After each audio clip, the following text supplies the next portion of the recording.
All right, the meeting's back in session. At this time, the commission would like to recognize Skip Simonton. Skip, where are you? I saw you earlier. He's a former commissioner. Glad to have you here with us today. And Director Carter, at this time, I'll ask you to make an introduction, if you would, please. Okay. The agency has a number of partners that we work with all over the state and throughout the nation. National Wild Turkey Federation is certainly one of the strongest partners we have. And a lot of y'all have been to the national convention that we're a big part of because it's held in Opryland, and I guess through the next, at least through 2015, we'll be there again. A few years ago, when I was involved in the National Wild Turkey Federation in a different role, and I got up to working with the Wheeling Sportsmen, which is a group that's a part of the National Wild Turkey Federation, and met a fellow there and several other people. And matter of fact, my membership card has me as a member of that division, so I'm proud of that. But before Shane comes up, I'd like Lance Ryder, who handles most of our outreach programs in the western part of the state, and actually through several parts of where he works with the other people. But Lance, if you wouldn't mind introducing Shane. He's behind me. That's scary. Thank you, Director Carter and Commission. It's my pleasure to introduce Mr. Shane Hall back here. Shane, if you can come up for just a second. He's going to talk with you about some of the things that we have going on in Region 1 Adams statewide. He is the statewide coordinator for the Wheeling Sportsmen. And without their partnership, we would not be able to do a lot of things. We can bring a lot of things to the table when we have events, and he can too. And the only way we can get these done is if we have these partnerships. And as you saw yesterday, the demonstration we did in the duck blind, you just don't think about it. And Shane has put a lot of effort in, and with Jeff and their crew, about what we need to look for when we're setting up events for them on our WMAs as well as private and public events. So Shane has opened our eyes a lot, and we appreciate all his hard work. Shane? Again, my name is Shane Hall. I'm with the NWTF. I'm with the Wheeling Sportsman Program, which is an outreach program for disabled children and adults with disabilities. We also do a tremendous lot of hunts and just more of a therapeutic type outsource to our wounded soldiers. Let me give you a little background on myself. 23 years ago, I was 18 years old, and I fell 27 feet backwards off a bridge, which paralyzed me pretty much from my waist down. Over the years, I kind of give up on life, and just one day out of the blue, somebody said, "You can't play golf." Well, why can't I play golf? So I came up with a solution to play golf. I could sit down on a stool, and I could drive the ball. I could chip the ball. I could do whatever I wanted to do. Well, it took me about a month and a half, and ladies and gentlemen, I can now play golf. I can drive the ball about 250 yards. But it was just because someone told me I couldn't. And that's a lot of the reason why over the 14 years I've been over this program and been doing this program all across the state of Tennessee, Alabama, and Mississippi. First off, thank y'all for letting me speak. I appreciate it very much. Lance Ryder, Jeff Martin, all the regions, Director Carter. We do a lot with our soldiers. I want to start with that and let you know that we do a wounded soldier hunt every year in Milan, Tennessee. The Army has opened up the whole 22,500 acres of ground to us for 3 days of hunting, or 2 days of hunting actually. Last year, or the first year, we harvested 10 birds, 14 soldiers. Last year we had 16 soldiers, 17 soldiers. We harvested 10 birds. This year, we now have on board 21 soldiers with all types of disabilities, some with PTSD, some with loss of limb, shrapnel in their bodies, so on and so forth. This is a therapeutic program for these soldiers. It turns out that these soldiers don't know much of a life when they come back into the States. All they think about is the war. They think about what they've been through, what they've seen. But to get them out into an atmosphere of duck hunting, deer hunting, turkey hunting, fishing, whatever it may be, that's therapeutic for them. You take 3 days or 4 days of their life and you put them in a duck blind, and the last day of the hunt they come up and they shake your hand and they tell you how much you've changed their life. how much you've helped them for those 3 or 4 days. There's no amount of money in the world that I would take for that very moment. That's worth it all. We do a duck hunt every year. We've been doing 2. We do a wheeling sportsman hunt where we do 8 to 10 disabled children, men, women, whatever, confined to wheelchairs. That duck hunt consists of quite a few people that it takes to help to get in and out of the blind. TWRA is a big asset to that. They help us bring them in, get them in the blind, and once they're in the blind, they can pretty much do for themselves. But they don't have to. They're weighted on hand and foot. These people realize that this hunt is for them. It's all about them. It's not about anyone else. It's the I can, that I can do this. And they're shown that they can. The other hunts that we do is a wounded soldier duck hunt. These guys come in and they tell off on each other and tell stories on each other and rib each other for 2-3 days. And we feed them all. It doesn't cost them anything to come and eat. Doesn't cost them anything to sit in that blind. If they don't want to sit out there in the cold, they can come back here and warm up and eat and tell lies on one another, which is pretty much what they do anyway. They have a lot of fun. This year we're doing 3 hunts. We're doing a wounded soldier hunt called the HUA program. The HUA program is out of Fort Campbell, Kentucky. It's the 101st Airborne Division. These guys, the HUA stands for Healing Outside of a Hospital. They have their own little group. Their group at one time consisted of 15 members, and I think now they ended up having 150 total members within the HUA program, all therapeutic. Another group that we brought in now, we just started this past year, is called the 5th Special Forces Group. These guys are Green Berets, snipers, so on and so forth, and they're not allowed to have their names listed or be told what they have done, in combat. They don't talk about it very much.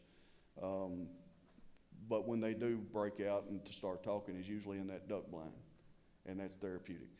But these guys we've started bringing in some of these guys now.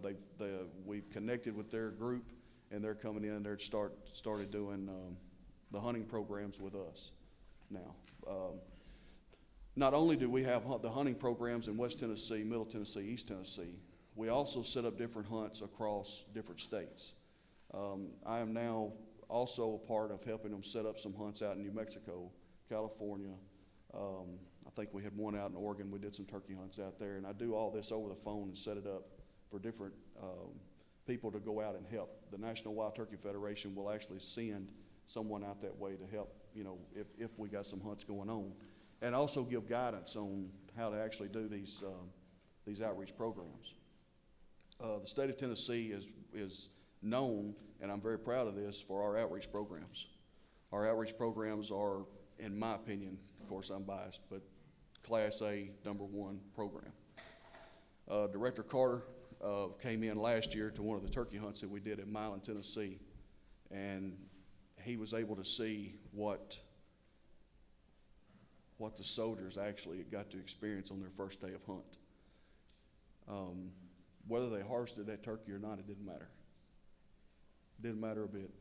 What mattered to those guys is they got to get out there in the woods with 2 or 3 different people, even a film crew if they wanted a film crew with them. And they got to sit and listen to turkeys gobble, the birds chirp, nobody firing at them. They had an ease of life. And that's what this is all about. We have built handicap accessible duck blinds through Jeff Martin and his group. We brought in 3 containers. There were, how many? It was 3. 3 containers. The shipping containers that you see that come over on ships, we had 3 20-foot containers donated by the United States Army. And they were brought up here to Reelfoot Lake. And right now, one of those containers is sitting on Black Bayou that is fully handicap accessible duck blind. Turned into a remarkable job. And I'd like to thank Jeff and his group for doing that. This is, if y'all haven't seen this blind, it is remarkable. We've got 2 other blind sites up there that I think by next year, year after next, we should have both of these other 2 containers sitting on those sites for handicap accessible duck hunts. The other thing I want to talk about real quick is we do deer blinds and turkey blinds on some of these WMAs. Right now, I have I have 3 blind sites. I have 2 blinds that are officially together and have been up for the past 2 years. One of those blinds is at the Pagoda WMA, down in a little community, some of you may know Pagoda, Tennessee.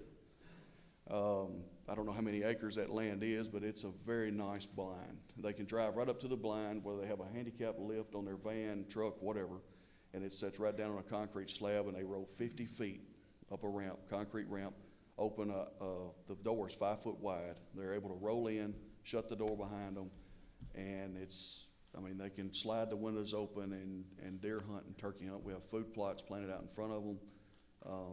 And it's just very handicap accessible. We have another one at Moss Island, which is in southern Dyer County, close to the Lauderdale County line.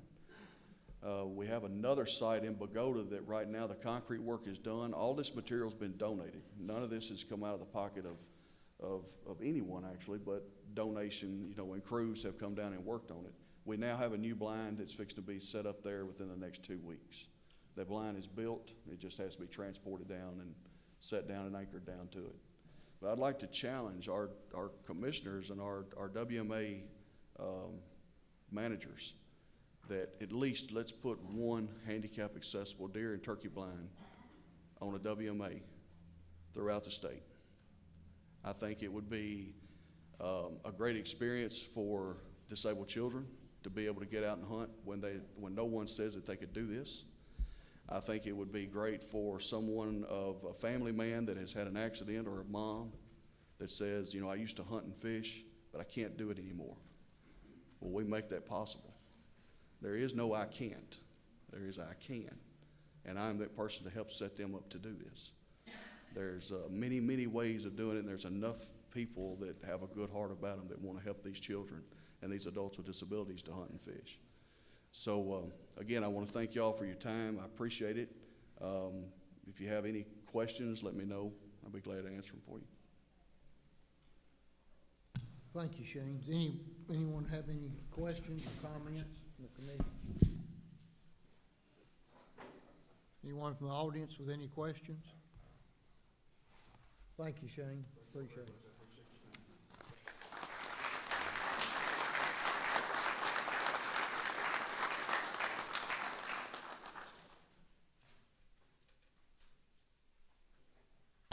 All right, we'll move to the Fisheries Committee and Bobby Wilson.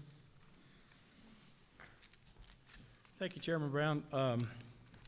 Before we get started with the proposals, I've been asked to show a brief video clip of something that happened about 3 weeks ago. I was contacted by Channel 4 News out of Nashville to do a segment on Asian carp. And as you know, if you've ever been out with doing any kind of TV production, there's always things that happen that you never see on TV. The thing actually was a good segment, but there was a couple of things that happened that end up being in somebody's blooper reel, and they showed it on YouTube, and I think Todd's going to put it up there for you. Is this the clip that was good enough to make the Today Show? Yeah, part of it. They're big. This one is about 12 pounds, but they can grow to be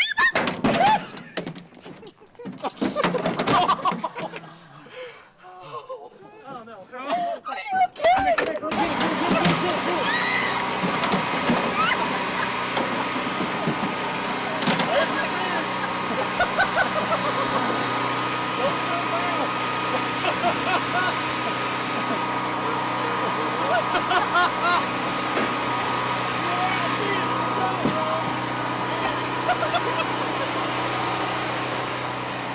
What just happened?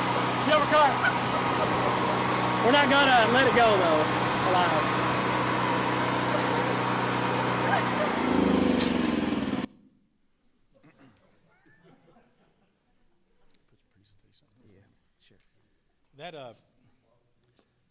That made it on Jimmy Kimmel Live and I think Fox News and Good Morning America and the Today Show.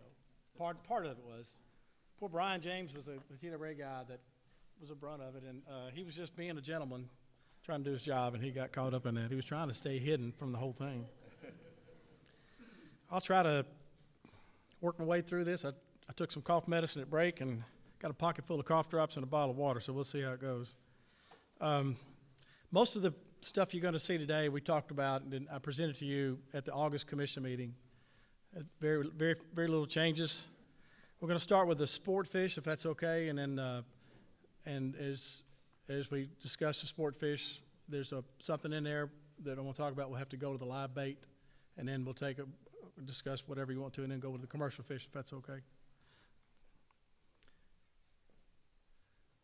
Briefly, just for everybody's benefit, I'll go over this one more time, just so everybody understands that this is not, fishing regulations are about a 6-month deal. They start in March or April, where we receive comments from the public, and then they are discussed among the regions, brought forth to a fisheries biologist meeting in May. That's sent out to the regions for discussion, and in June and July, and then sent back to the Nashville staff, and then presented to the commission as a preview in August, which is what I mentioned before. We've already presented that to you. Then we send that out for a comment period from the public. It's about a 45-day comment period, and then we bring it to the commission today. The comment period, by the way, I won't talk about that much, but after each of the topics that I talk about, if there were any public comments, I'll address that and say this is how many comments we had. We didn't give it about 30 emails total for public comments. And then the new fishing guide is prepared and printed so that everything goes into effect on March 1. Sportfish Proclamation 12-18, umbrella rig. Well, the definition of an umbrella rig is an array of more than 3 artificial lures or baits with or without hooks used by a single rod and reel combination. If the hook size is number 6 or larger, then only one lure or bait may have a hook, and that hook must be a single hook. That's what we have had for 10 years, and until recently we've not had any problems. Look, it is confusing, but the people who use it mostly understand it. In October of 2011, a guy named Paul Elias won a major bass tournament down in Alabama using something called an Alabama rig. It falls under the definition of an umbrella rig. We received many calls across the state as to whether it was legal in Tennessee or not, and most people who called were confused about it. They want to know what they could use that would be legal. And after a few months, we finally developed some drawings that we put out on our website as well as printed publications to show what's legal and what's not legal. These, okay, you won't have to go through these, but legal, basically 3 lures with hooks is legal now. If you have any other lures on there, then it becomes not legal, like the one on the far right, because it's got those 2 spinner baits on there, which count as a lure. So it's more than 3 lures. And then even the far left, the one with the crankbaits, have got more than 1 hook, but it's still okay right now because they're just a lure. So that's where we are today. That's where our regulation is. And then the number 6 size hook or smaller applies to the one in the middle, the smaller like crappie jigs. And of course the one on the far right is, again, it's got more than 3 hooks, more than 3 lures, so it's not legal. We, as I mentioned, we got a lot of calls, a lot of questions, and a lot of people said they thought we should legalize it. A lot of people thought we should make it illegal. So we wanted to get a good idea of what the people who actually might use them felt. So we conducted a Creel survey, or a survey among our Creel clerks. There's 10 Creel clerks across the state that in the spring of 2012, mostly March and April. We wanted to get about 600 interviews, and we got more than that. But we're just going to interview the striped bass anglers, because they're the ones who are affected by the umbrella rig, as well as the bass anglers who would use the Alabama rig. And so we interviewed 115 striped bass anglers. We just asked them a couple of questions. They asked if they fish the umbrella rig, and majority of them do. Do they think that 1 hook limits their catch? Majority of them said yes. And do they think that 1 hook should be changed to allow more than a single hook? And most of them said no.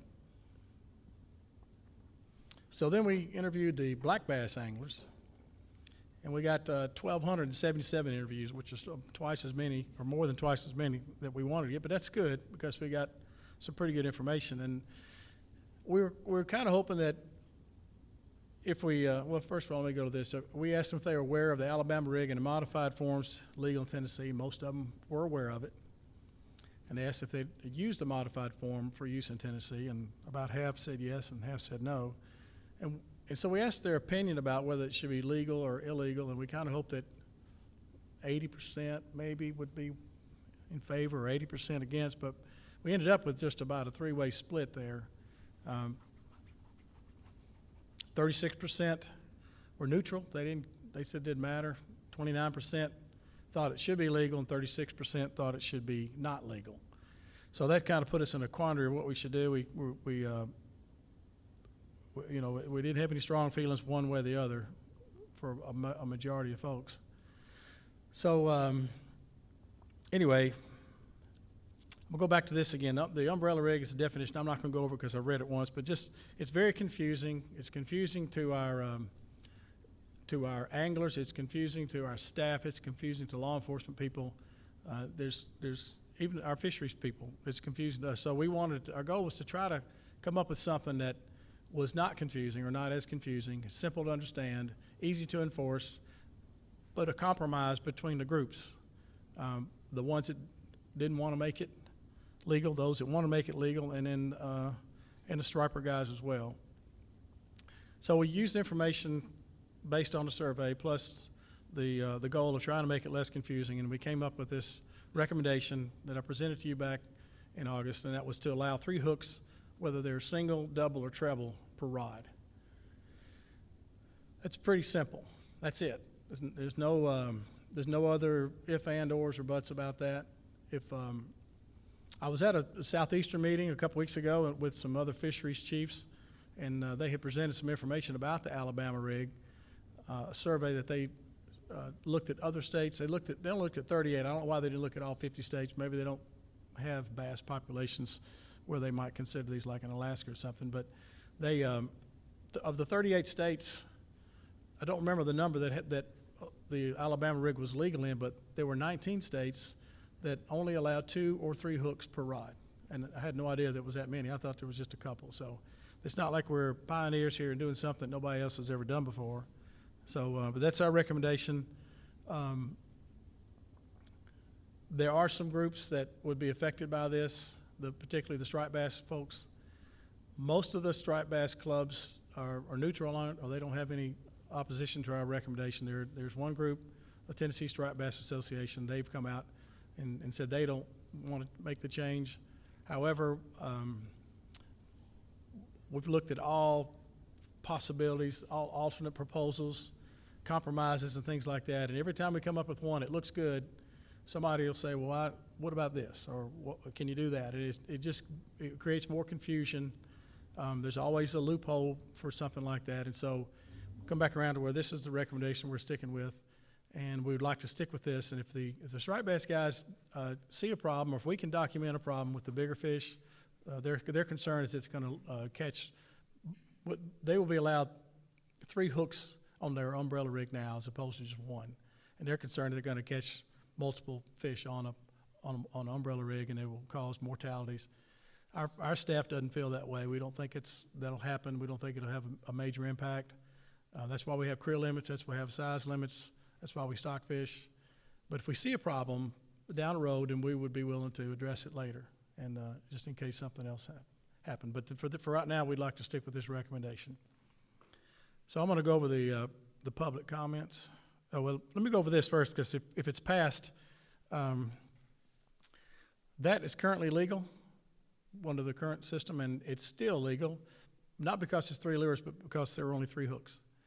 And the same with this one. It's 3 lures, but again, 3 hooks on the spinnerbait. This is not legal under the current regulation. However, it will become legal because there are only 3 hooks. You can have as many teasers as you want. Right. That does, yeah, and that kind of would benefit those anglers who want to use an Alabama rig. They can still only use 3 hooks, but they can put the teasers or dummy lures or whatever you want to call them on there. But we're not increasing the number of hooks that we have now, so those who are opposed to it, we're actually making it more restrictive because we're we're not allowing to, like the crankbaits with multiple hooks on there, we wouldn't be able to use those. I'll show you that in a second. Like this, for example, this right here. It would be not legal now because it's got 6 hooks. Okay, and then this is currently legal, but it wouldn't be legal because there are more than 3 hooks. And this is not legal now. It would not be legal then. I mean, if passed. In the public comments, we didn't get many. We had 2 that supported the 3 hook per rod. We had 2 that requested separate rules for umbrella rigs and Alabama rigs with 1 hook limit for umbrella rigs and 5 hook limit for Alabama rigs. 3 supported the existing umbrella rig restrictions. 2 support legalizing Alabama rigs. So there we go, the top one and the middle one there, you got conflicting people there. And then we had a couple that did not want the Sabiki rigs to be banned. Even one of the commissioners expressed concern over that at the August commission meeting. So we checked with law enforcement, and we asked if they could do an exemption to that, or exception to that, if that'd be a big deal. And they said it wouldn't be if we defined it. So I know you can't hardly read that, but a Sabiki rig, for those who don't know what it is, I'll show you some pictures here. It's also known as a piscatory rig. It's a set of small lures on a single line, typically used to catch bait fish. So I've been assured that that's, I don't know where Darren is, but that'll be okay. We can put that exemption in there, and that would satisfy those people who like to use this for catching their bait. And the striper guys like to use this to catch bait too. If you want me to, I'll go through all the presentation and then come back and discuss each one, if you want to do that. Okay. Skipjack herring, or river herring. If you remember the last time I mentioned that we've got concern over the population. We've had concerns for about 5 or 6 years, discussed at our biologist meeting. We don't really have any biological data to document that there's a decline, except I know that when I've talked to the striper club, the Tennessee Striped Bass Association, East Tennessee, they said that they used to catch them below Melton Hill. They don't catch them anymore there. So that's not really our sampling, but that's some information we received. The reason we're acting on this is because of reports that people from out of state were coming into Tennessee and catching the skipjacks in the tailwater areas by the barrelfuls, thousands at a time, taking them back to their state and selling them for $4 or $5 or $6 a piece for catfish fishermen. So there's been some requests from the public and requests from our biologists to do something, and so we propose to limit 50 per day. That's not a hard limit. We just picked the number, and we thought that was a good regulation to go with, to start with anyway. And also the commission asked us to look at 100 per day, and we sent both of those out for public comments, and we got 4 that supported a 50. Oh, here I go. 50 per day skipjack limit, 3 supported 100 a day skipjack limit, and 1 recommended increasing the limit on striped bass so that be less predators in there that would help out the skipjack population. So also if passed, this would be a Sportfish regulation change, but it would also impact our live bait proclamation 1220, so we'd have to amend live bait proclamation as well, and that's on your books there. And under methods, this is a very minor thing, but it was brought to our attention that somebody called and asked if they could shoot fish and turtles with an air gun or an air rifle, and that's not considered a firearm, so we added air guns to this proclamation to not allow that. So now that's all the statewide sportfish regulations that I've gotten, and I'm going to start with Region 1, West Tennessee, which is where we are now. Kentucky Lake Redear sunfish, they're also called shellcrackers. Currently, there's a Creel limit of 30. We have a statewide Creel limit of 20 for shellcrackers. The state of Kentucky, in Kentucky Lake, has a Creel limit of 20, but yet we have 30. So we recommend to reduce the Creel limit from 30 to 20 to come in compliance with the rest of the state, especially Kentucky Lake as well. We did get some comments, all from one family. They did not support the decrease in Creel to 20 per day. PICKWICK Lake smallmouth bass. PICKWICK is joined by 2 other states, Mississippi and Alabama. we all three have a different regulation for smallmouth bass. We have an 18-inch length limit, which is our statewide reservoir length limit on smallmouth bass. The state of Mississippi does not have a size limit, and the state of Alabama has a 14-inch length limit. So we've talked to them for a couple of years trying to get something that would be consistent with the anglers, for the benefit of the anglers, so when they go out there, they don't have to worry about which state they're in when they catch a fish. As well, this should benefit the tournament folks. Supposedly, the tournament people will not have a tournament in Tennessee because of our strict regulations, so they go to Alabama or Mississippi. And so what we're recommending is to go to 15 inches. And we've been assured that the state of Mississippi will go to 15, and Alabama has already gone to 15. They've increased it from 14 to 15. So this will be a good thing for the anglers. Carroll County Lake is not a TWA lake. It is owned by Carroll County, scheduled to open on March the 23rd. We will enforce the laws there. We will maybe make some management suggestions. We won't manage the lake for them, but we will assist them in various ways. We already assist them by stocking them and by providing them some information about fish attractors and leaving standing timber and that kind of thing. And so they have to have some regulations in place. Since it will open up after March 1, we have to set some regulations. And these are similar to some of our agency lake recommendations. That's an 18-inch minimum length limit, creel limit of 2 on largemouth bass. Bluegill, red, or sunfish, no length limit but a creel limit of 20 per day. Crappie, a 10-inch length limit with a creel of 10 per day. And channel catfish, no length limit but a creel of 5 per day. Now, we'll talk about our agency lakes. Parsons Lake and Whiteville Lakes, located in the southwest part of the state. Currently, there is a 10-inch length limit like there is statewide for the most part on crappie. Some of the anglers expressed concern that they might be overpopulated with slow-growing crappie in both of these lakes, and so we took a look at the Asian growth of the crappie and determined that they are indeed not growing as they should, or at least not like the rest of the crappie do. And so we've agreed to reduce the length limit on crappie to 8 inches. We've done the same thing at Glen Springs Lake north of Memphis a couple of years ago. So this is for the benefit of the anglers too. Yeah. Well, they don't have the forage fish like shad for the most part. Kentucky Lake and all the other big reservoirs have got shad, a lot of shad, a lot of other minnows that we don't have in our agency lakes. We have pretty much they just have bluegill to feed on, so they just don't grow they don't have the fish to grow on to get as big. That's the main reason. Well, you can stock it with shad, but that could impact the other fish too, like the bluegill. So there's a fine line. We have stocked shad in some of our lakes, like Lake Graham, but that's a bigger lake. Lake Graham is a lot bigger than Parsons and Whiteville lakes, and they can seem like they're doing better in those kind of lakes. Go to Region 2, there's a small lake in Clarksville that they've asked to put a creel limit on catfish because we stock it and they stock it. And so we no length limit but a creel limit of 5 per day. Region 3, Cordell largemouth bass. Prior to 2010, there were no size regulations on largemouth bass. In 2010, we implemented a 17 to 23-inch slot limit or protected length range. So anything between 17 and 23, they couldn't keep, but you could keep 1 above 23 and 2 below 17.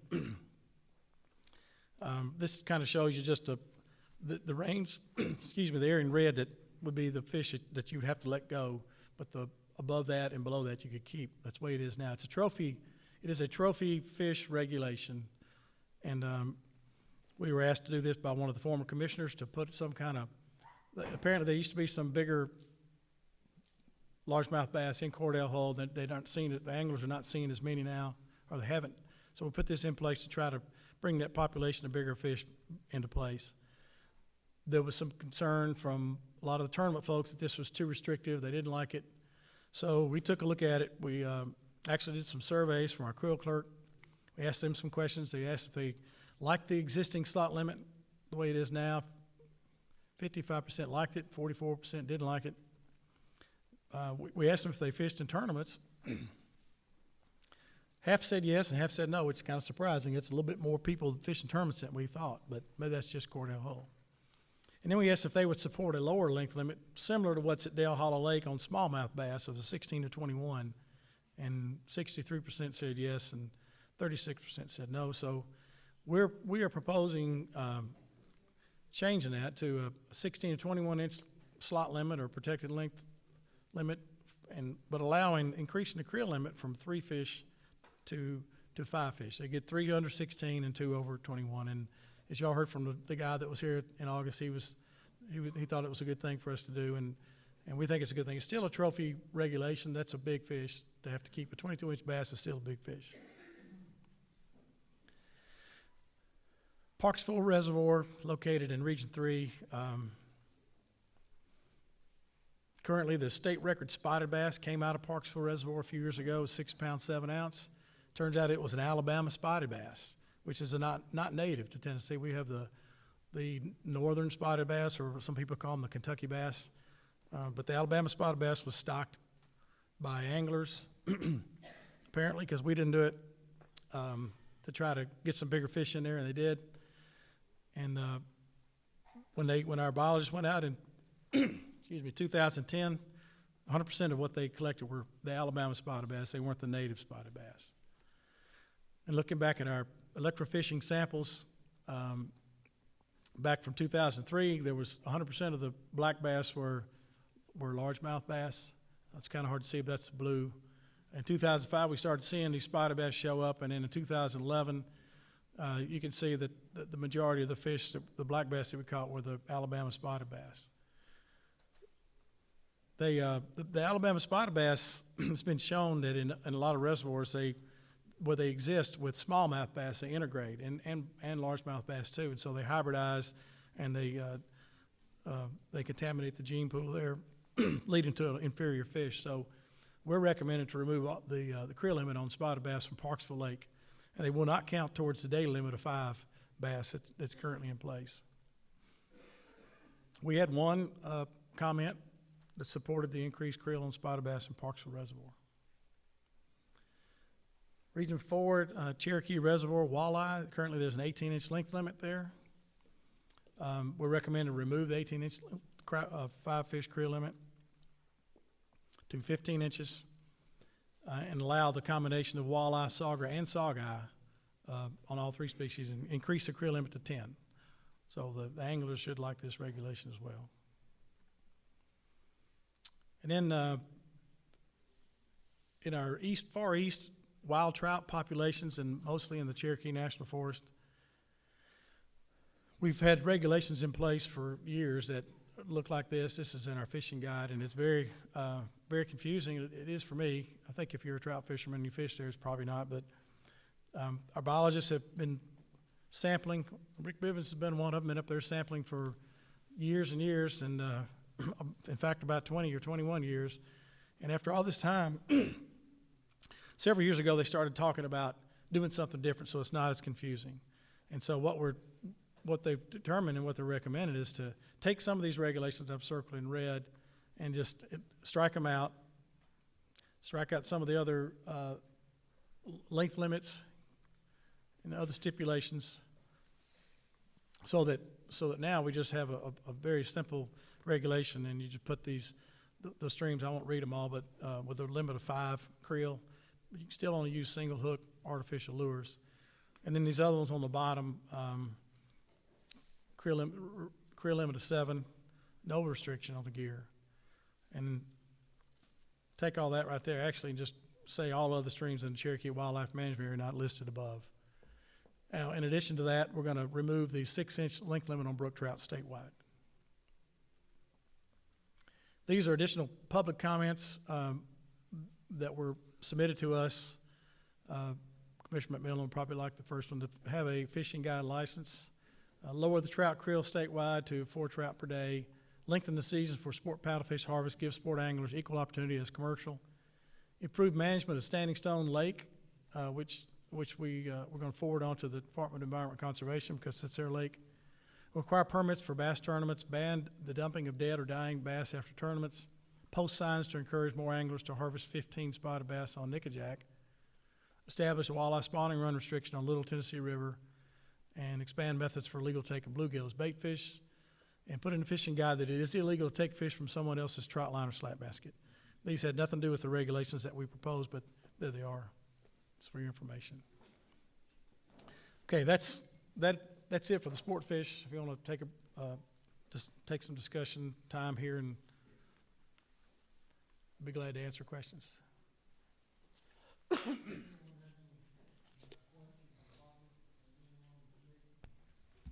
Mr. Chairman, I've got, on Proclamation 1220 on live bait, I've spoken to Bobby about increasing this to 100 on the skipjack. We've got people that live away from Kentucky Lake, and they go once a month or so to catch bait, and he said it wouldn't be a problem, and I think he touched on that a minute ago, and I'd like to amend that proclamation to increase the creel on the skipjack to 100. And Bobby, I guess you could comment if that's is that? No, that's okay. You said it. But you also have to amend the Sportfish Proclamation proposal that we got to do. Do we want to amend that then if we approve it, or have a motion to approve it? I think you just do both, I guess. I'll second the motion. All in favor of the motion to amend as stated, say aye. Aye. Opposed, no. Is there any comment on that proclamation as amended? Any other comment?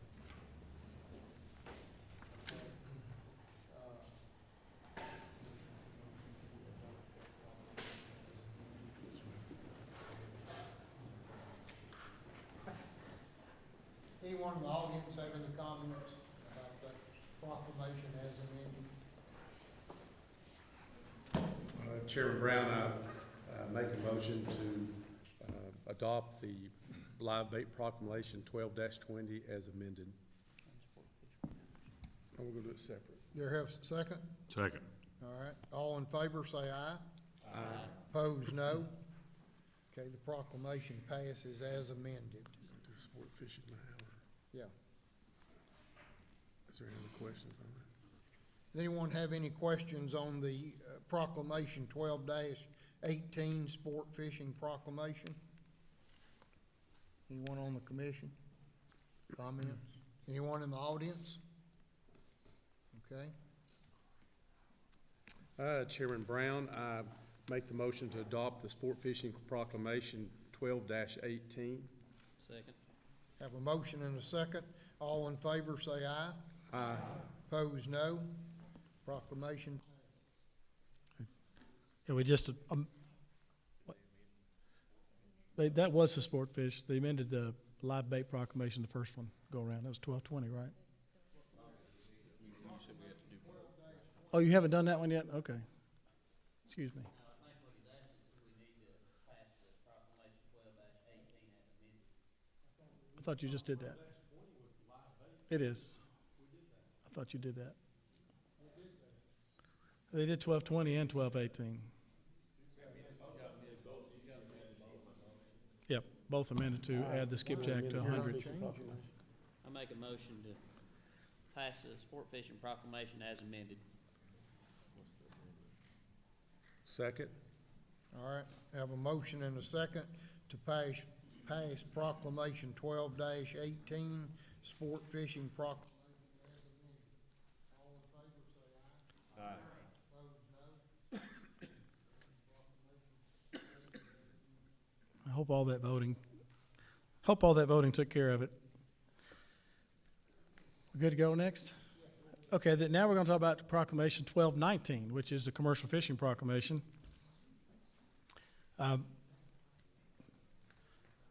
Back in the spring and winter, we amended the rule 1661-28-.04, which was a resident, non-resident commercial boat license. Created a type 119, which is a free license. It will allow boat fishing as a commercial gear for Asian carp only, not for all species of fish, but only for Asian carp. We have to put this in our proclamation as well, in the commercial fishing proclamation. If there are any commercial fishermen out there that would like to go out and shoot Asian carp with a bow, then you've got your opportunity. Also, we added this, it's a hand collection. The use of hands to capture animals without the use of any other apparatus. This is for, mostly for turtles. We've got all these other methods that you can catch turtles, but you can't legally use your hands to collect them or to catch them for commercial purposes. So we added hand collection as an approved method.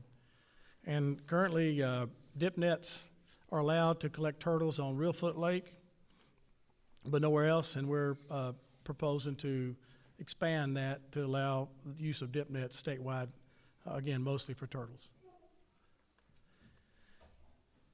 2011, there was a commercial fishing law that was passed by the legislature, and there were several parts of it. I won't go into all of it, but this particular one, 70-2-303B, said that all nets shall be properly buoyed to promote safety on the waters of the state.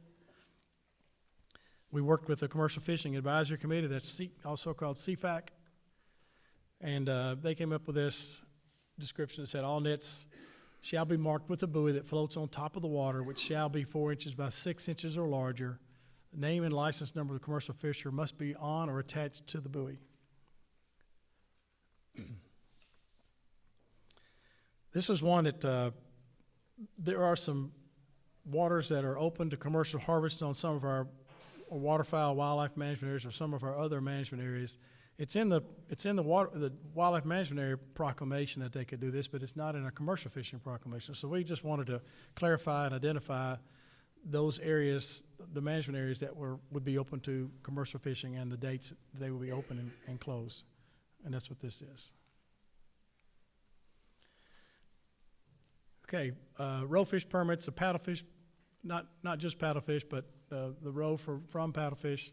70-2-303, that same law I mentioned a minute ago, it states that Tennessee residents shall be given preference in licensing with a limit on the number of non-resident permits. Currently, residents are limited to 80 permits. Non-residents, it's unlimited. So we recommended 70 permits with a limit on the number of non-residents to 30 permits. Turtle permits currently is unlimited. They are free permits, but there's concern over the snapping turtle population, and the states of Alabama and Florida closed their states to the harvest of turtles recently, and we felt like that's going to increase the pressure on our turtles and other states that have got turtles. So we're recommending a limit on the number of permits to 35 residents, and non-residents a limit of 5. Now, I mentioned this last time. This is the same slide I showed before, but back in August, in the Commercial Fishing Advisory Committee, these are their recommendations that they proposed to TWA. One's that all nets be properly buoyed, which we're addressing. The resident roe fish permits be 70 and the non-resident be 30, which we agree with. They went with 70 on the turtle permits and 30 on the non-residents, which we didn't agree with. We recommend 35 and 5. And then also they recommended to do away with the 34-inch maximum size limit on catfish. Currently, commercial fishermen can only keep one catfish over 34 inches per day. That's the same regulation that we apply to our sport fish anglers too. Sport fishermen can only keep one catfish 34 inches or larger per day. And the Commercial Fishing Advisory Committee recommends to decrease the maximum from 34 to 30 inches on channel catfish. Most of them don't get to 34 anyway on channels. Blues and flatheads increase from 34 to 42 inches, but no harvest of blues or flatheads over 42 inches. We discussed this at our biologist meeting and at staff meetings, and we recommend no change in the catfish regulation at this time.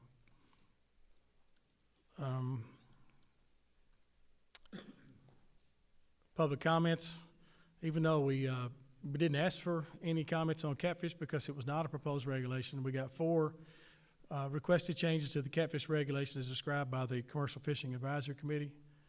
1 request that we continue to protect trophy catfish. 1 requested a 25 per day creel limit on all catfish. And we got the Johnny Morris letter from the owner of Bass Pro that supported the current regulation that we have. And the petition we also received a petition that was signed by 74 people requesting changes recommended by the Commercial Fishing Advisory Committee. I don't have the makeup of all the 74 of them, but I think the majority of them were commercial fishermen, or they were related to commercial fishermen. I want to talk about the catfish regulation this time. We recommend no changes at this time.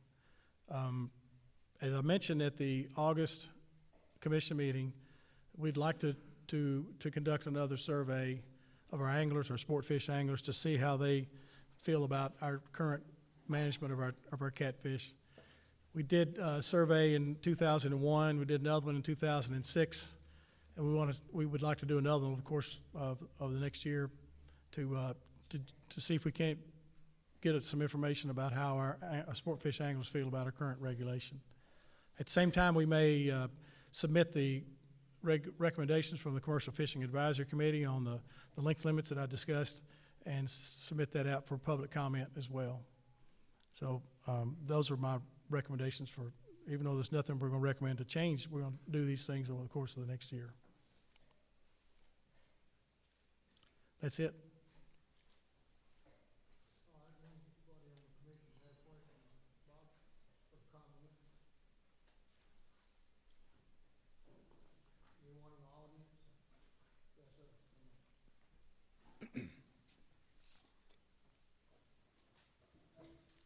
My name is Wesley Roberts. There you go. Okay, my name is Wesley Roberts. I was here a couple months ago, and I made a statement that I would back up anything that I said. I want to make a slight correction. We talked about the Red River, which has the biggest channel catfish in the United States, and I said, what I said was correct, because I said what it was. The last time I knew, it was 4 fish under 24 inches. They have a 24-inch rule. This year, looks like the 24-inch rule is working, because they increased it to 5 fish with 1 over 24 inches. I got a whole bunch of notes here, but due to time and a little thing, I'm only going to go to what I'm really here for. And what I'm really here for was to talk for the thousands of actually sports fishermen that fish for commercial, that fish for catfish. And I may be a little bit rambling because I didn't have time to go over my things because I've changed it up. But the best of my knowledge, this 34-inch rule was brought about by a fellow named James Patterson. He's a guide out of Memphis, Tennessee, fishes the Mississippi River. His fishing fell off. He wasn't catching big fish. He looked and investigated, and he decided or figured out that it was actually the commercial fishermen were taking so many catfish with nets. So I know you don't know Patterson unless you happen to be from West Tennessee, but I'm sure you know his fishing buddy, Bill Dance. If you know Bill, he's getting older, and he will tell you that he actually enjoys catfishing more than he does bass fishing now. I do want to, commercial fishermen have always come up here, and over the years since the 34-inch rule was put into effect, they've tried to get it rescinded. They've been up here, and I've sat here and listened to them. They'll tell you, it's half-truths what they tell you. They do not tell you the complete story. I will read a couple of things that I wrote. Ever since the passing of the 34-inch rule, a few commercial fishermen have tried to have it repealed, led by former Representative Willie Borchert, who was a commercial fisherman, whose son was a commercial fisherman, whose buddies were commercial fishermen. He vowed to them that he would have it repealed or at least changed. In order to try to get this to happen, he was up here in front of the commissioners and the legislature, and I just want to tell you a few of the half-truths that they've been telling, that they told at that time. At one time, Mr. Borchert told a committee that there was a large fish kill on the Tennessee River caused because there were too many catfish and they depleted the oxygen. They needed a commercial fisherman to take them out so this wouldn't happen again. The truth was there was a fish kill, but as well as they could determine, it was agricultural runoff that killed him. It had nothing to do with the oxygen level in the river. The oxygen level in the river mainly is controlled by TVA and the way they discharge the water. Mr. Borch's buddy got up then in front of the commission and the legislature and said, we all know what would happen if we fenced in an acre of land and put 2 cows in it. It wouldn't be long before it would be overcrowded and we'd have to take some out. The truth? I think you'd have to have one of them. It'd have to be a bull. The 34-inch rule was amended back a couple of years ago to allow commercial fishermen to take 1 catfish over 34 inches per day with 2 in possession. This was a compromise between the commercial fishermen and the commission up here.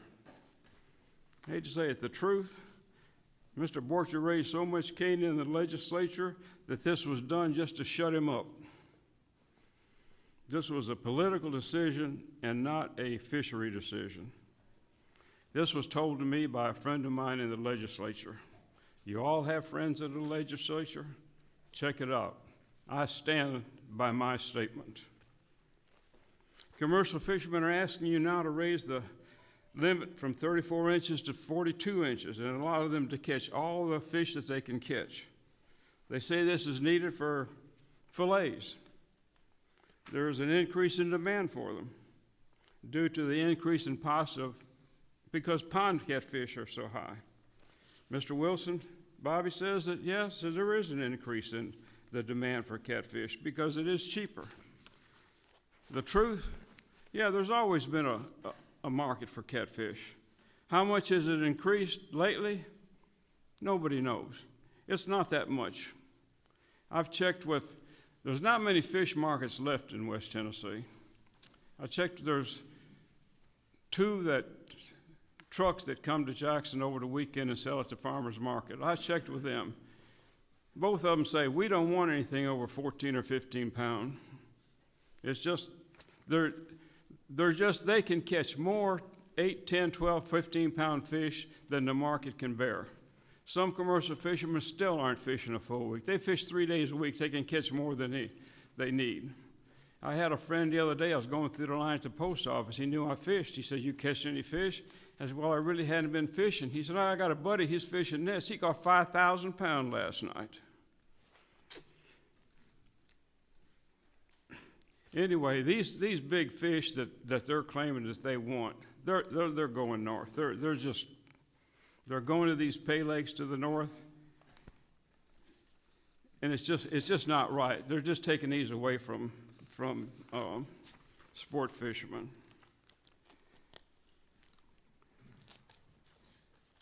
I went to, the other time when I was here last 2 months ago, I think I told you that I'd heard that some of the commercial fishermen were catching some 80-pound fish. They were taking them to Kentucky. They're worth $100 a piece. Wednesday,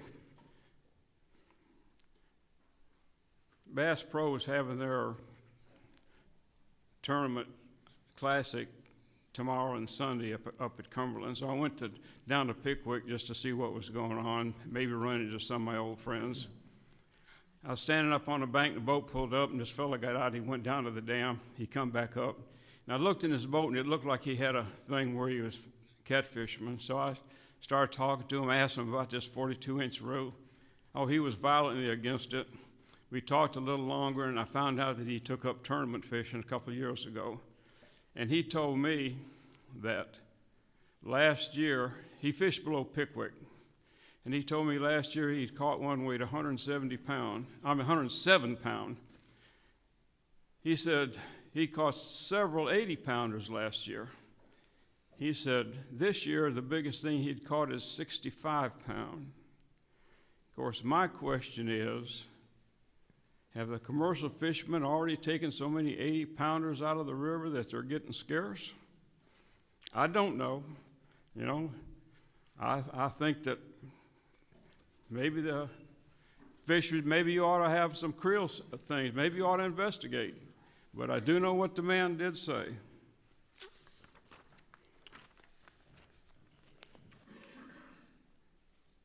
I'm gonna make this a little short. Because I'm asked what I would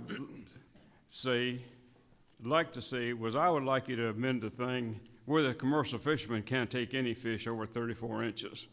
I realize that that was a decision made by the legislature and it's difficult for you to do, but I know that you can at least amend the regulation where that no fish over 34 inches can be taken out of the state alive. That's the same thing that Alabama has. I'm gonna leave, I know you got some commercial fishermen here, so I'm gonna put this up to them. I want any commercial fisherman to come up here and tell you why, if they only want these big fish for fillets, that they would object to a law that says you cannot take them across the state line. Thank you.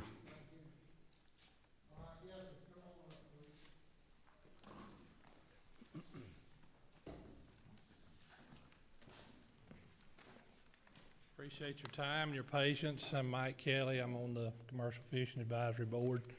And thank you for allowing us to speak. I'll try to be very brief. The things that we saw Bobby present there this morning, our group is not opposed to what he presented to you, other than the catfish comment. But I have a question that I need an answer to as far as going forward for today. This group has asked me to be chairman, and I've volunteered to do so. And today you've got before you a recommendation concerning the paddlefish permits. And as I said, we personally are not opposed to that number. But my question before you is this. We are told very respectfully by Mr. McMillan and Mr. Cox that you all cannot discuss paddlefish with us.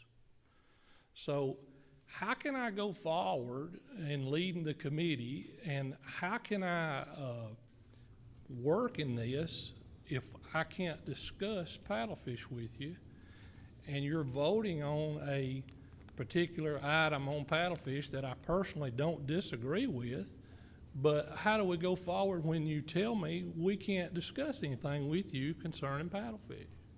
So how do I operate?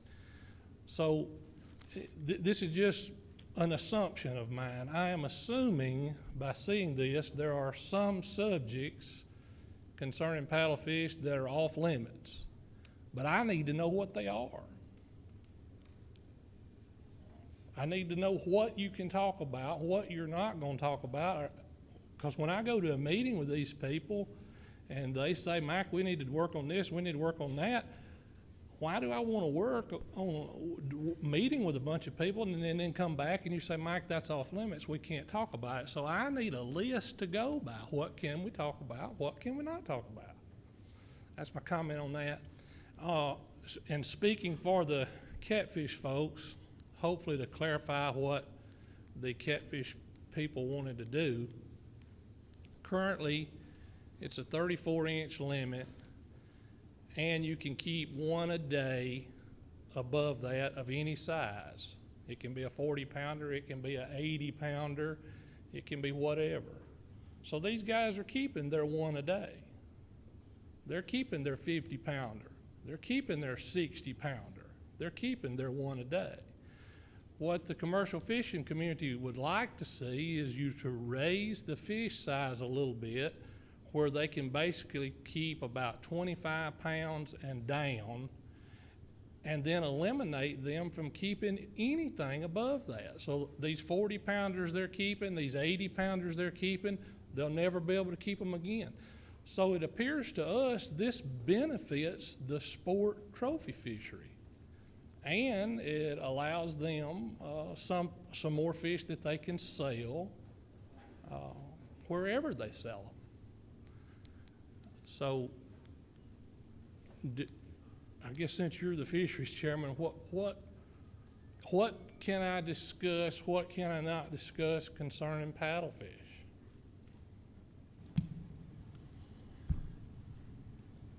Obviously, there's a lawsuit involved that we're still not been settled, and so I don't really have the I know a lot of the information that we can't comment are on CITES, and obviously, I've been on this commission for 4 years. This lawsuit goes back, and the decisions made from the reports and all go back 10, 12 years, so I'm not an expert on it. Bobby probably can answer the questions better than I can. Well, let me make one more comment so all the commission can kind of get more information. There are several commercial fishermen here today that did not sue this commission, and I'm one of them. And I pay $2,400 a year for license to operate in the paddlefish industry. That's my sole livelihood. I have a paddlefish caviar company. So we're not talking about how many doves we can kill on Saturday. We're talking about how I provide for my family. So I need a list of what we can talk about and what we can't, because I don't want to waste my time driving to meetings and meeting fishermen and talking about a bunch of stuff, and then we come before y'all and can't talk about it. But there are more issues involved in commercial fishing than just paddlefish. That correct? is true, but I'm specifically needing an answer on that one because that's the bulk of the questions and things that I have to deal with. Mr. Chairman, may I ask you a question? I guess it's a commissioner been here longer than I have. I'm not familiar with the lawsuit. Can someone just tell us in general terms what the lawsuit seeks to achieve and where it is in the process? I don't know. Maybe our counsel? Go again.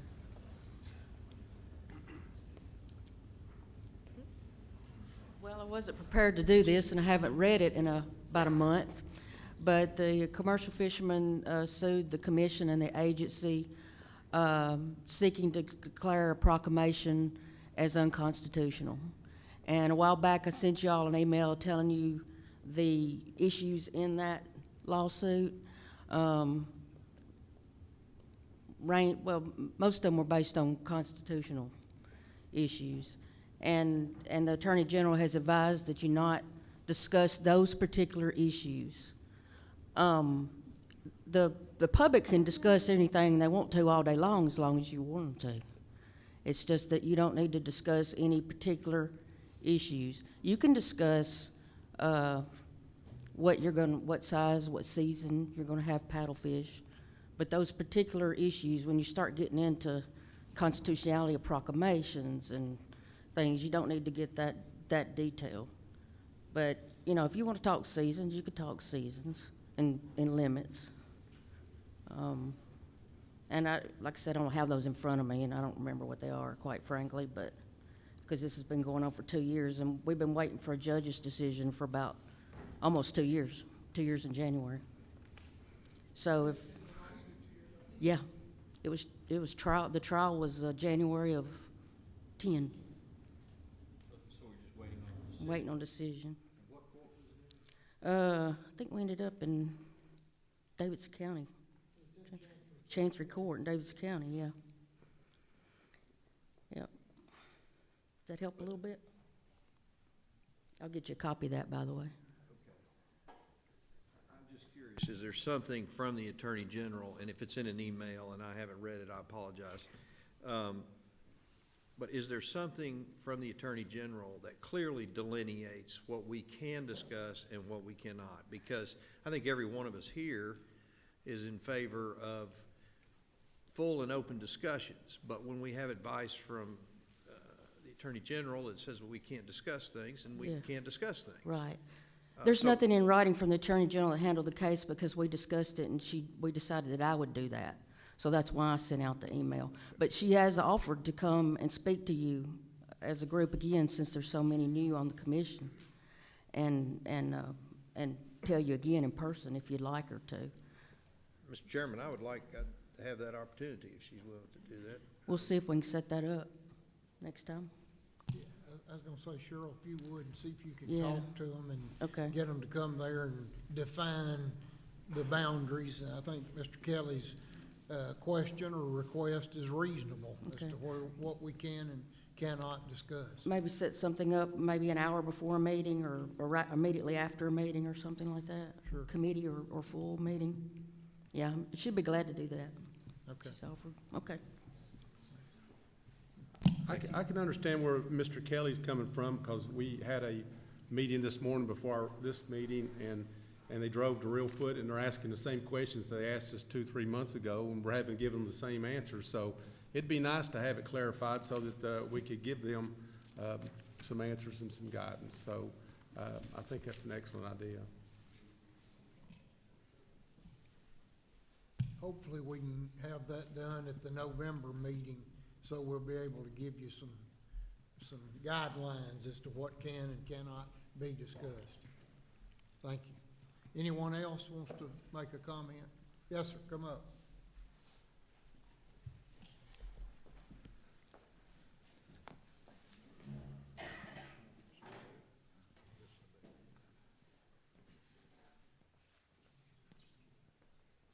I'm Dale Robertson. I'm a commercial fisherman and a wholesale fish dealer.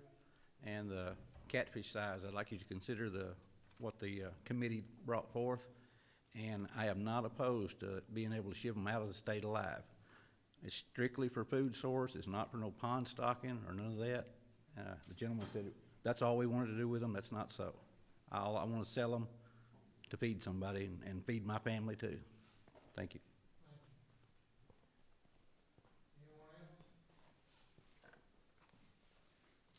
All right, thank you for your comments. Just to, well, I guess congratulations, Michael, on being selected as chairman. Anyway, a little more work for you. But anyway, I just wanted to say, I think that's a reasonable request. And I'll work with Cheryl in the Attorney General's office and our fisheries folks, and we'll try to nail down exactly some kind of guidelines, because I have the same questions myself often about the discussions and what we can go. And Lisa McCarter handles that for us. I've talked with her before, and she kind of keeps me in line on the things that we can say, but I think that's reasonable, and we'll certainly do that. I also want to know, I don't think I've talked to Mike or any of the commercial fishermen since about a month ago.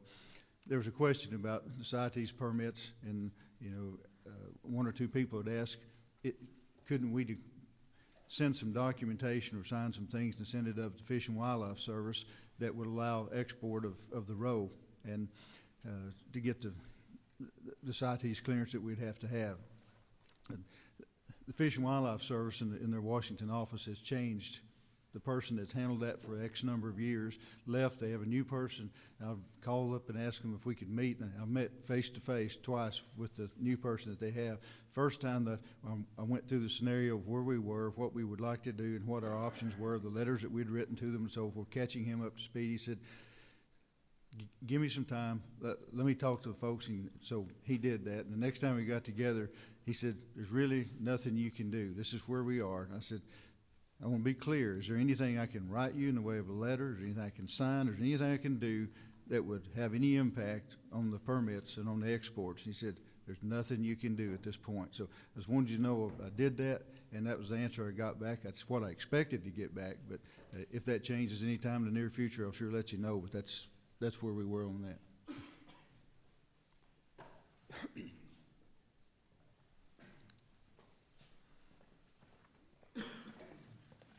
Thank you, Ed, for working on it. I appreciate that. I'll make it real brief. What's alarming about this that should be alarming to you all is the U.S. Fish and Wildlife came in 2 or 3 years ago and told that you can't take sturgeon from Tennessee anymore. They went around states' rights. They just told Tennessee you can't take them anymore. They can still catch them in Illinois. They still catch them in Missouri. They told Tennessee you can't catch them anymore. And they're telling Tennessee that you can't export your product, but yet they're not telling Oklahoma that they can't. They're not telling Kentucky that they can't. And, I'm not a sport fisherman and all that, but, if I were in your seat, I would be asking, what's next? What do they come in here and tell you can't do next?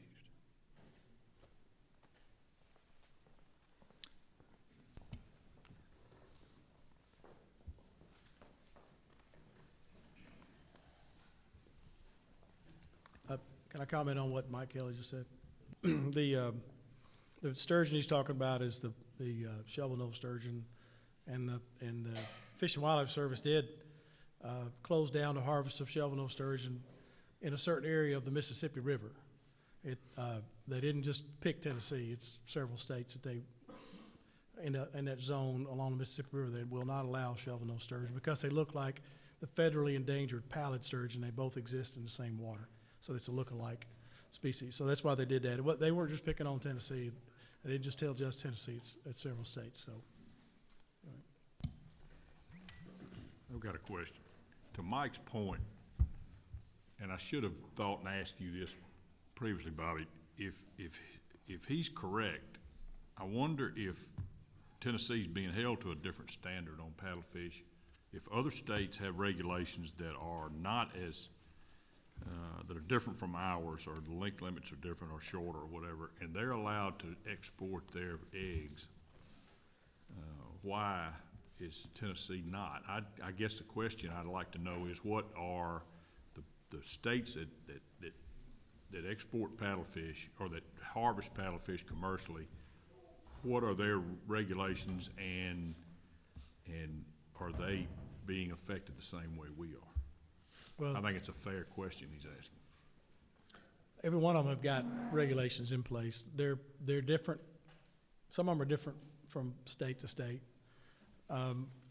The states that are different from ours, they've done research within their state on their body of water to determine the best regulation to have in place.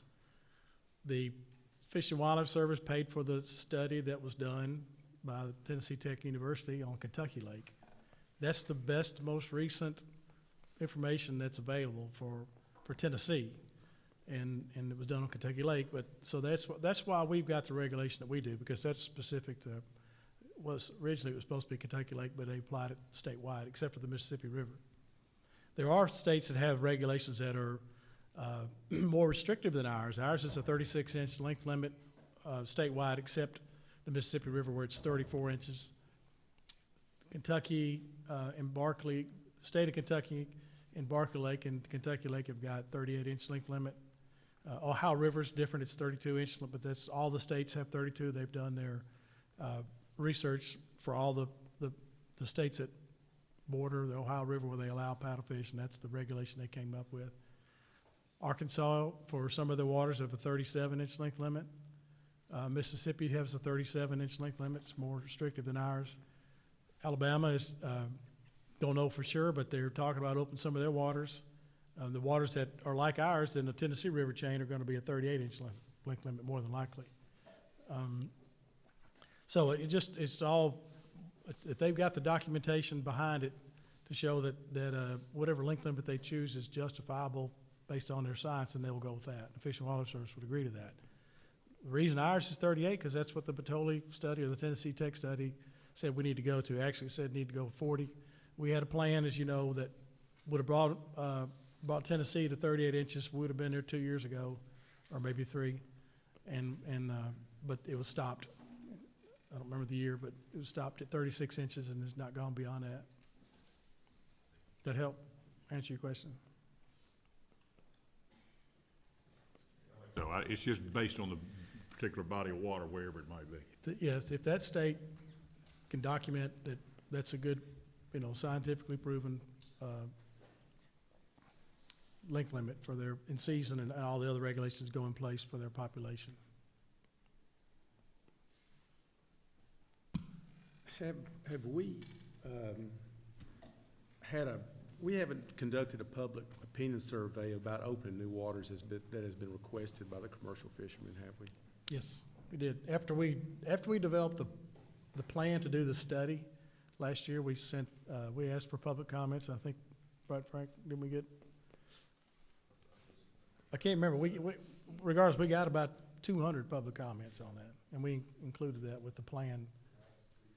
That was last year. Yeah, not even a year ago. It was December. Yeah.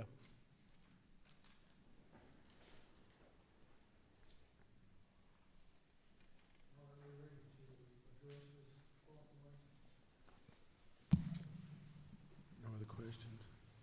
No, I don't. Chairman Brown, I make a motion to approve the proclamation 1219, the commercial taking of fish and turtles. Do I hear a second? Second. All right, have a motion and a second. All in favor of passing the motion as stated, say aye. Aye. Opposed, no. Thank you. All right, that proclamation. We're gonna move now to boating and, call on Darren Ryder, Chief of Boating.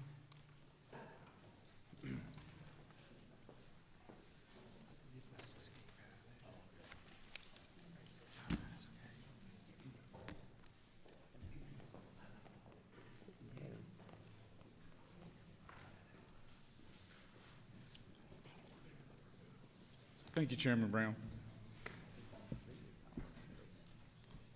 Proclamation 1216 is before you in your packets, I hope.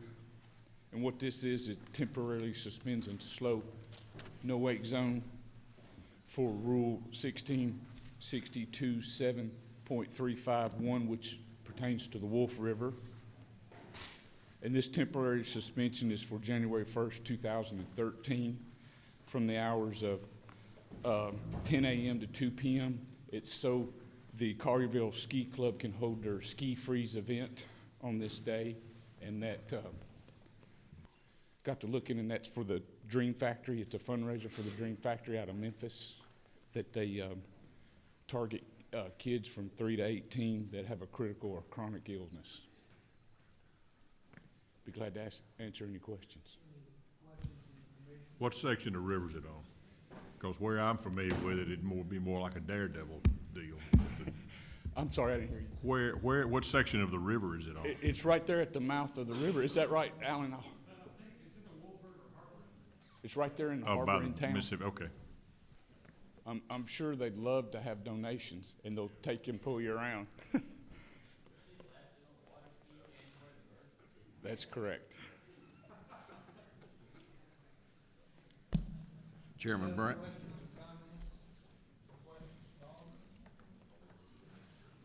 Chairman Brown, I move for approval of Proclamation 1216 as presented. Second.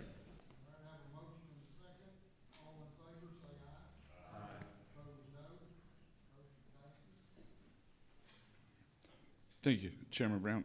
Proclamation 1217. This proclamation would repeal Proclamation 1121, which is titled Statewide Non-Protective Wildlife. The only change in this Proclamation 1217 is in the title only, and the new title would become Statewide Non-Protected Wildlife and Species Deemed Destructive. This amended title accurately reflects the language that is in TCA or Tennessee Code Annotated 74-201, and we believe this change to be necessary in order to clear up any potential issues in future prosecutions targeting violations of this proclamation.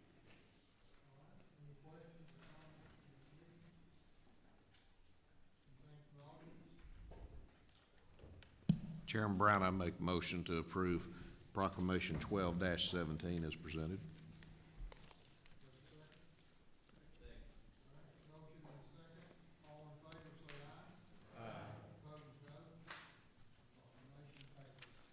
Thank you, Chairman Brown.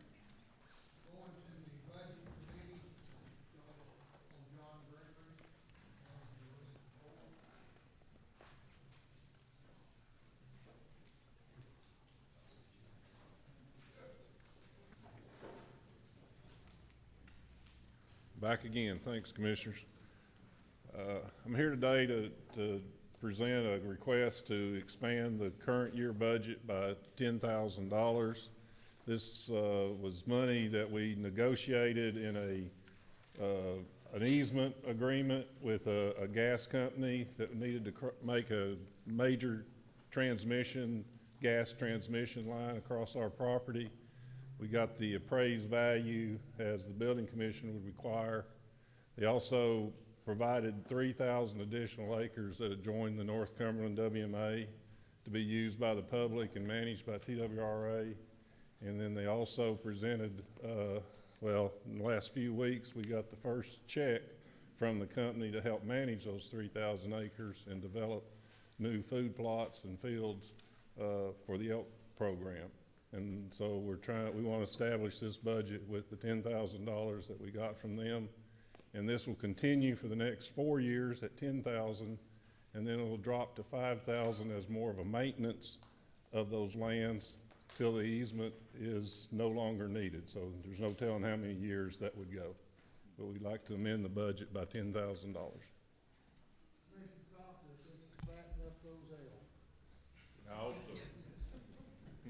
All right, any questions or comments from the commission? Questions from the audience? Chairman Brown, the Budget Committee and I recommend passage of the proposed budget expansion in the amount of $10,000 received from the Atlas Corporation. Is there a second? Second. Have a motion and a second. All in favor say aye. Aye. Opposed, no. Motion passes.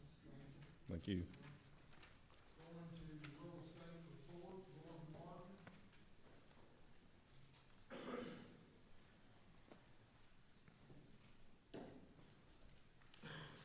Thank you, Commissioner. I've got a couple of things to update for you today. On the Coffee County wetland acquisition of the Beavers Tract, 200.63 acres, we now have a signed option with the property owner, and we'll be entering into a survey contract shortly. In Dyer County, we have 5 wetland transactions, and we have received the appraisals, and offers have been made to the owners for all 5 of these tracts of land. Okay, moving on down into Jackson County, the Blackburn Fork tract, 163 acres from the Tennessee Parks and Greenways. This has been approved by the State Building Commission for acquisition. Moving along to Meigs County, we now own 68 acres at the Hiwassee Refuge, Blythe Ferry tract. This closed out on October the 15th, 2012. And then we have one other transaction in Van Buren County. This is a Middle Tennessee natural gas disposal by a permanent natural gas easement. This is on hold until December by the Department of Environment and Conservation. The pipeline crosses part of our lands, and it also crosses part of Environment Conservation lands jurisdiction. If you have any questions, I'll be happy to answer them. Yes, Tom? Gordon, where does all this money come from for these acquisitions? This comes from the real estate transfer tax. Thank you. Hiwassee, we, well, that is federal funds. The match came from the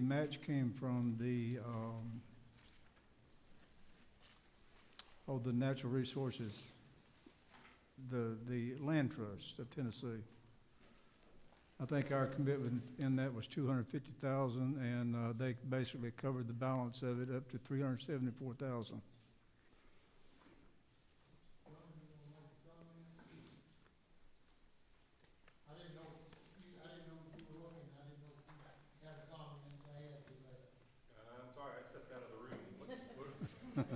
They're asking about Blythe Ferry.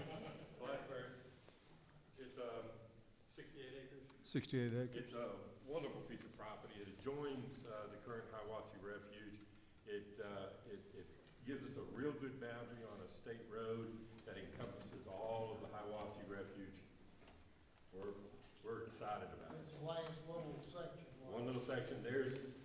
We've been approached by other groups across the road that may come up in the future to further expand Hiwassee Refuge and give us some cooperation between us and the non-game folks that are in that area. And we've already had some pretty good discussions about that, but that's way off in the future. It's several more hundreds of acres. So Yes, the land trust is kind of excited about that area, and they're possibly looking for additional partners for some additional land acquisitions. we have some local folks down there. We've got some non-game interested folks coming together and trying to make that purpose possible. But it's over years off.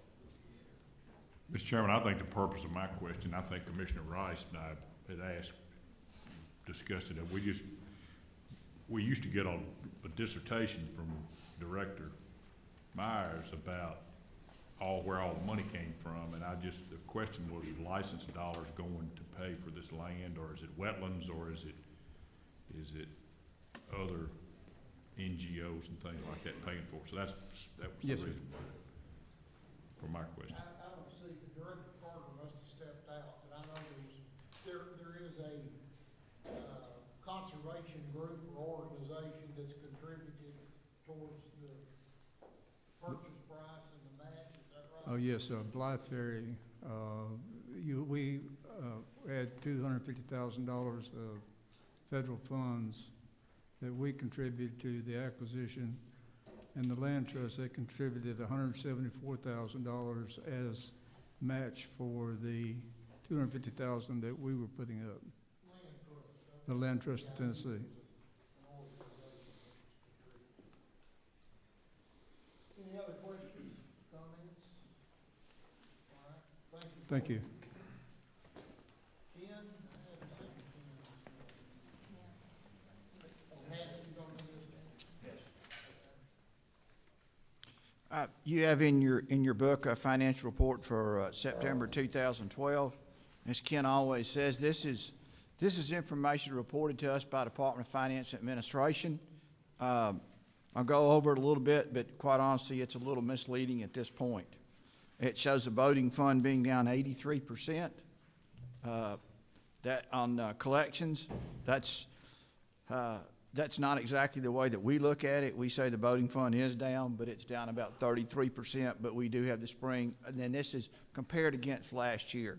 We do have the spring registrations to pick that up. If you go down to the walleye fund, it shows it really 2% ahead. That's a little bit misleading also. I would like to talk to you about that just for a minute too.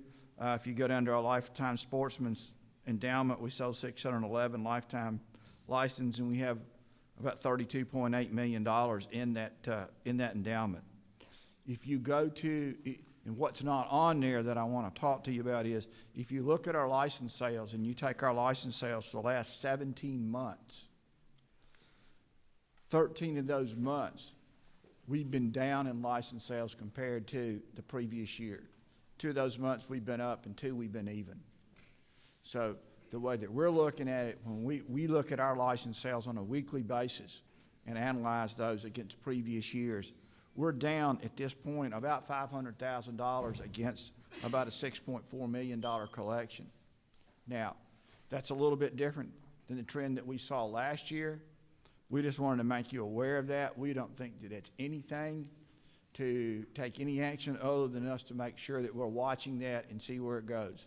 I think the next 3 weeks will be extremely important to us when we look at both the muzzle loader and the traditional gun season, where we will hope to exceed $1 million in license sales for those 2 weeks. After looking at those, the next time we get together, I think we may have some more that we want to say to you about that. But it's nothing that we haven't experienced in the past with some decrease in license sales. If you look over the last 3 years, a couple of those years we had decrease in license sales, and we were still able to put almost $7 million back into the reserve fund. So it's nothing that we cannot manage through. It's nothing we hadn't seen before, but we just want to make sure the commission was seeing that, and it actually started with that extremely hot weather in June of last year. It's just been this small incremental down against the previous year. But all in all, I still think we're in very sound financial condition.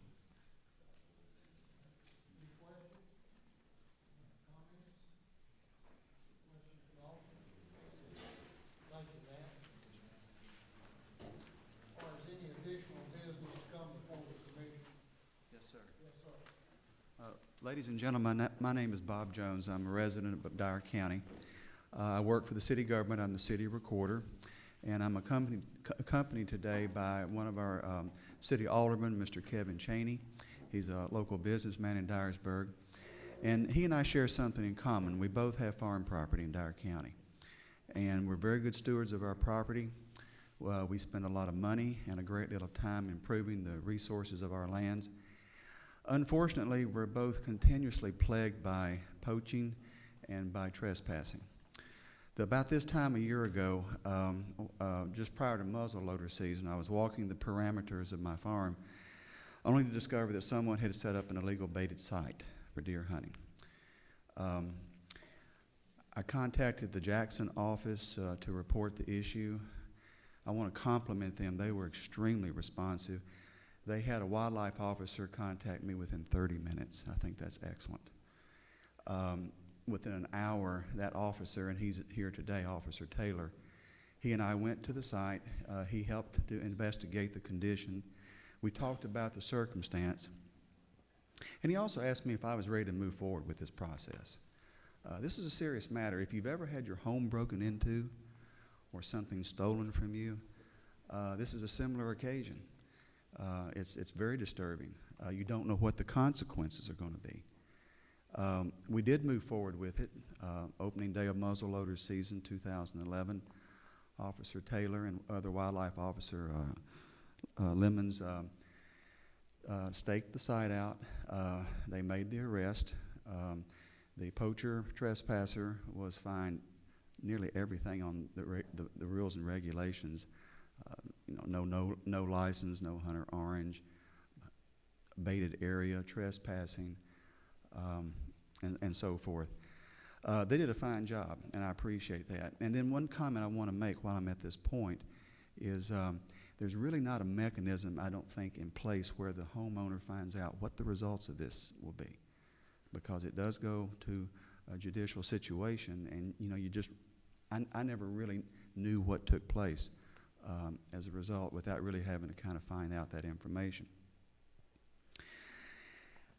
All that's good. I did the right thing. The officers did the right thing.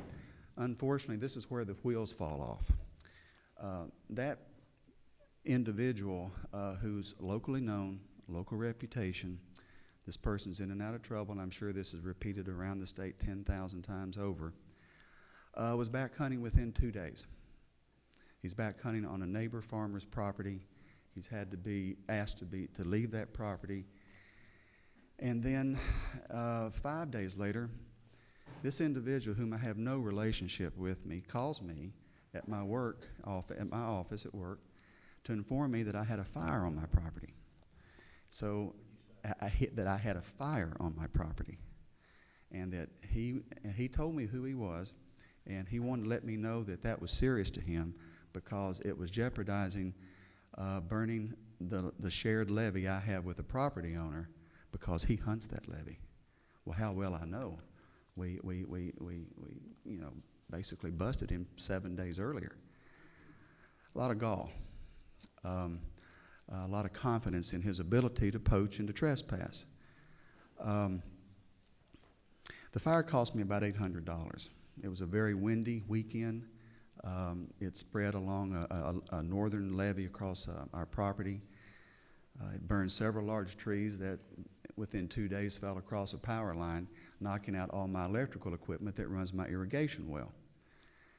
I can't prove this individual did this, even though he did call me and tell me this was going on, but you put 2 and 2 together and go figure that.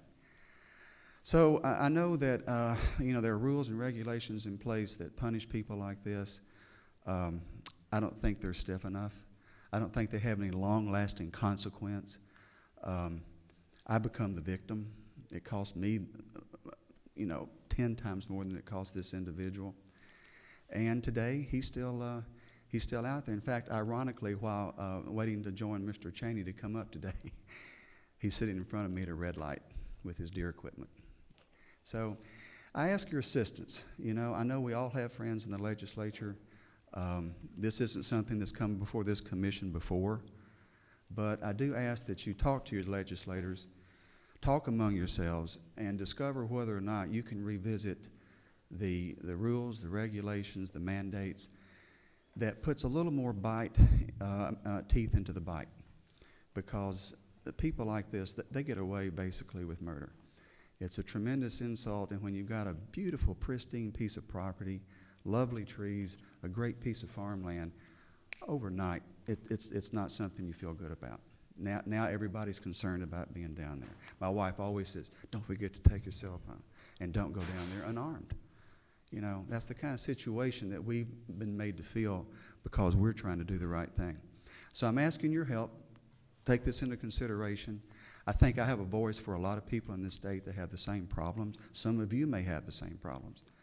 But I think this commission, I think the legislature, I think there need to be examination of what we're doing about this kind of issue and move forward with trying to help people like myself and Mr. Chaney.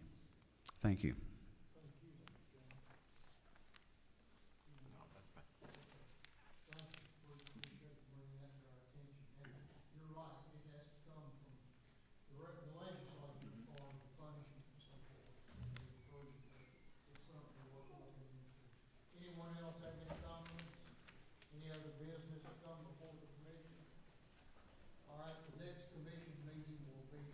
Friday, November the 30th, in Nashville, 9 o'clock, will be a one-day meeting. There will be no meeting in December, and we will schedule the January meeting, when we meet in November, at a specific date. The January meeting will be in Nashville also. Just a kind of a parting comment, going back to, oh yeah, Mike's in here now. When Mike Kelly was speaking a while ago, he talked about essentially the regulations that states have and whether or not there's encroachment from the federal side on state regulations. 2 weeks ago, the Association of Fish and Wildlife Agencies, which is all the agencies of the U.S. and the territories, formed a committee, which I'm a member of. I think there's 8 people that's on the committee, and the committee is actually titled Loss of State Jurisdiction to the Federal Government. And what we're looking at is how we go forward to make sure that under some of the things that are going, for instance, within the last 6 months, some 400 species have been brought forward, and about 120 of them, I think, are in the state of Tennessee for proposed listing under the Fish and Wildlife Service endangered species rules and several of the others. Well, that would have a big impact on what states can and can't do. And just like on paddlefish, the U.S. Fish and Wildlife Service has no jurisdiction on paddlefish except for the part that deals with endangered species, with the similarity of species that Bobby spoke about a while ago, and several others. They have a jurisdiction over migratory birds and some of those other things. But anyway, just to the point that is something that the states are concerned about. We work very well with the U.S. Fish and Wildlife Service and all the other federal agencies as well, but we just want to make sure that there's not a loss where it doesn't have to be from the states to the federal government and managing the wildlife inside any particular state borders. I just thought I'd put that on the record so you'd know that.